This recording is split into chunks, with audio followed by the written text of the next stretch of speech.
एक बेहद खूबसूरत महिला अध्यक्ष को पीठ में बहुत अजीब सा दर्द हो रहा है। हर दिन उसे राहत देने के लिए उसकी पीठ पर बहुत जोर से मालिश करनी पड़ती है, लेकिन रात होते ही दर्द फिर से उतनी ही तीव्रता के साथ लौट आता है। उसी दिन वह एक ज्योतिषी के स्टॉल से गुजरती है और वह लड़का सिर्फ उसे देखकर जान जाता है कि उसकी पीठ से एक भूत चिपका हुआ है। क्या गहरी काली ऊर्जा है ये। यहाँ तुम्हारे लिए एक सोने का डिब्बा है। अगर तुम मुझे इस बीमारी से ठीक कर दो तो ये सब तुम्हारा है। चिंता मत करो, ये कोई बड़ी बात नहीं है, मैं इसे झटपट ठीक कर दूंगा। जब घर पहुंचो इस तावीज को जला देना, इसे गुनगुने पानी के साथ पी लेना, सो जाना और देखना सब कुछ कैसे गायब हो जाएगा। इतना आसान है। अगर हमारे बीच कोई खास जुड़ाव ना होता तो मैं अपनी शक्ति इस तावीज को बनाने में खर्च नहीं करता। इस महिला के ऊपर साफ तौर पर बुरी ऊर्जा है। इसे कोई कैंसर नहीं है।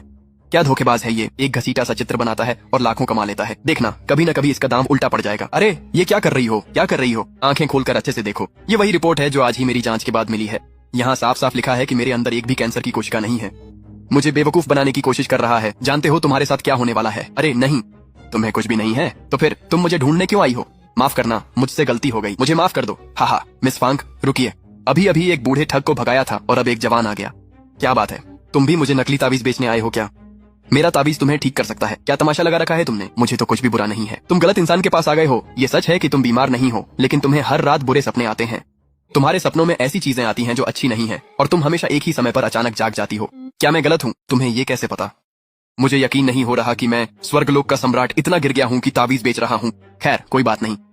जब तक मेरी माँ और मेरी बहन अच्छी तरह से जी रही हैं, तब तक ये तावीज बेचना भी ठीक है। सिर्फ तुम्हें देखकर ही मुझे पता चल गया कि तुम्हें कैंसर नहीं है। तुम्हारे ऊपर बस बुरी ऊर्जा है।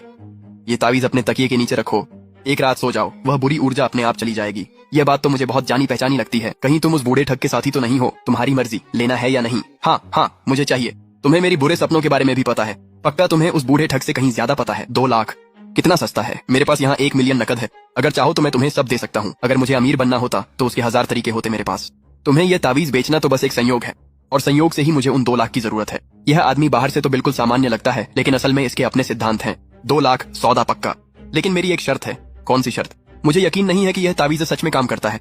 तो आज रात तुम मेरे साथ मेरे घर चलोगे। पैंग परिवार यांगचेंग के 3 बड़े परिवारों में से एक है। उनकी सुरक्षा सच में अच्छी है, लेकिन अगर मैं सच में नुकसान पहुंचाना चाहूं तो वे हों या ना हों, मुझे कोई फर्क नहीं पड़ेगा। ठीक है, अब सो जाओ। कल सुबह जल्दी मैं पैसे लेकर चला जाऊंगा। तुम्हें पता होना चाहिए कि मैं लूशवांग ग्रुप की अध्यक्ष हूँ।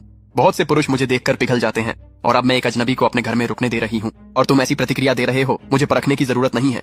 अगर मुझे सच में तुमसे कुछ चाहिए होता तो तुम्हारे बॉडीगार्ड भी रोक नहीं पाते। तुम्हें कैसे पता कि मेरे पास बॉडीगार्ड हैं। कितने रहस्यमय हो तुम। देखते हैं क्या ये तावीज सच में काम करता है। न मानो कोई बात नहीं, तुम खुद ही खोलकर देख लो और परख लो। तो फिर देख लो इसे। जैसा मैंने सोचा था, यहाँ कुछ भी नहीं है। मैंने पहले ही कहा था, इस दुनिया में बुरी ऊर्जा जैसी कोई चीज नहीं होती।